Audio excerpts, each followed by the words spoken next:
Hey y'all! At this year's WWDC, Apple announced Metal 4, which has both frame interpolation and a ray-tracing denoiser, along with the announcement of Cyberpunk 2077 coming this year. Are these now the standards for modern graphics, and will DF do testing of the Mac version like with the Switch 2 version? Maybe even Remedy's Control 2. Shout out to Oliver for the continued Mac coverage! Well,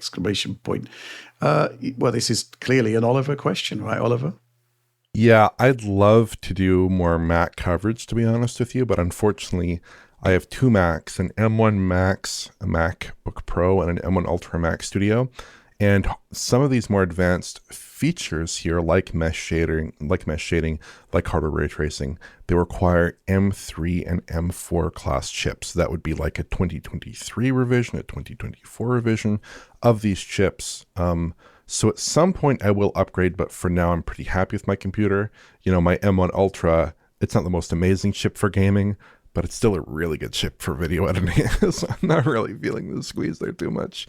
But there are definitely ways we could do this. We could obviously get provided hardware from someone. We could always buy and return hardware. I've done it in the past. I did that for my iPad review. We could actually get some support from Apple, because we do cover pretty much every AAA game they put out. That's what I would certainly suggest. Yeah. If someone from Apple is listening, that would certainly be my my great desire there to be supplied with anything. I mean, anything from a more recent generation would need to be especially high end. Just something to test on would be interesting. But from Apple's perspective, you know, the more you give us, the better we can make the game look. Right? Exactly. Yeah. I would certainly echo that sentiment. I'm definitely interested in this though, for like Cyberpunk or something like that. That would be cool. But as a general matter, it's just like, if you're going to pick hardware to stay current with, like it's easy for me to stay current with consoles. That's obviously very easy. I would do that anyways, right? Very easy for me to stay current with PCs. Again, I do that anyways because PCs are very modular, and like the most you're spending is like $6,000, $5,000, you know, and the handheld, put that into perspective. My Mac, like, I'm not going to say what the cost was, but I bought a fully maxed out M1 Mac Studio, M1 Ultra Mac Studio 3 years ago. That was several times more expensive than any PC. Oh my God. PC I've bought. So yeah, it's also easy for me to keep up with PC handhelds because like I still have a fairly modern PC handheld. There's a good chance I'll get something like that Xbox Ally later in this year. I can keep stocked up on those pretty easily, but I cannot keep stocked up on the very best packs. That's I think the other thing, of course, which is the Apple hardware does actually have a lot of longevity to it. Certainly if you're using a laptop for anything other than games, I just think it makes sense to get a Mac because they, you know, generally it seems to last twice as long as any PC that I have. Also, just like there are some things about the way that certain applications work. Like I use Final Cut primarily for video editing. Final Cut speed is really contingent. Its export speed is contingent on the speed of your hardware video encoders. And Apple's hardware video encoders have barely gotten faster, so my export speeds will be about the same. Navigating the timeline might be slightly snappier, but I already it's so fast. I mean, a little bit faster. It's not going to make much of a difference. There's just not really a margin of performance that at the moment I'm chasing that I'm not getting. So what's the incentive? Maybe M5, maybe M6, I'll do it. But, you know, at the moment, there's no big incentive. So I think the bottom line is that we'd love to cover Mac stuff, particularly when you're talking about games like Cyberpunk and Remedy's Control. So, yeah, hopefully we can sort something out with Apple. But going back to one of the questions that Veganberg has raised here, I mean, Apple Metal 4, frame interpolation, ray tracing, denoising, Alex, it is basically standardizing the stuff that's happening in PC, and it's just going to happen everywhere, really, isn't it?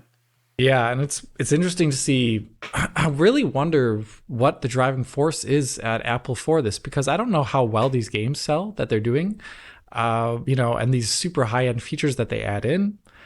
I would really do wonder if there's just like a really core, passionate team there that wants to advance graphics on their platform, because it's not really necessary to have those things in there. People aren't buying, Apple's stuff for gaming, not at all. So it is really interesting to see that they keep pushing for it.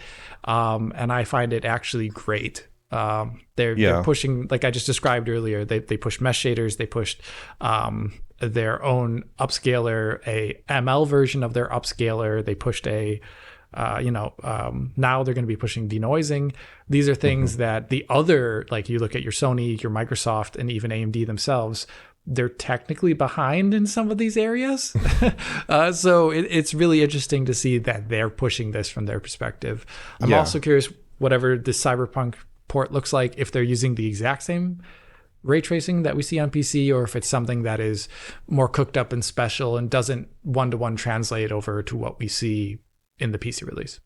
I think with Apple, the stuff they're pushing out on Macs in particular, that is like the forefront technologies. They're not used too much. But then if you notice a couple years down the line with technologies like Metal FX upscaling, when those end up on phones, they do see some use in popular games like Genshin Impact. I also think that Apple is looking towards a future where maybe more worlds are generated. There's more virtual worlds. There's more metaverse type stuff. You're putting on your Apple Vision Pro, going to virtual work for 7 hours a day. And that probably involves some kind of like real-time world generation, Unreal Engine, something or other. They want all those technologies to be there. So if that happens, if we do take that paradigm shift towards more of that kind of interactive metaverse type real world virtual environments, they have a technology stack that works for that, right? That's what they're probably doing. That's my guess, at least. I think, there's obviously there's a huge opportunity for Apple in the gaming sector, which they don't really seem to fully exploit. And maybe they don't really care about it, bearing in mind that, they make so much money from gaming on the iPhone, right, on iOS. But ultimately, because they have that ecosystem that's built around iPhone, and because, those chips are typically on the cutting edge process nodes ahead of everybody else, there's an opportunity there. And, they could put out a games machine. They could put out a really good games machine that's based on macOS, for example. The concept that I've often talked about, Oliver, which is, hey, maybe we should look at that Mac Mini as a console and see what it can do. At some point, we'll get around to it. But the point is that, there's a huge opportunity for Apple there.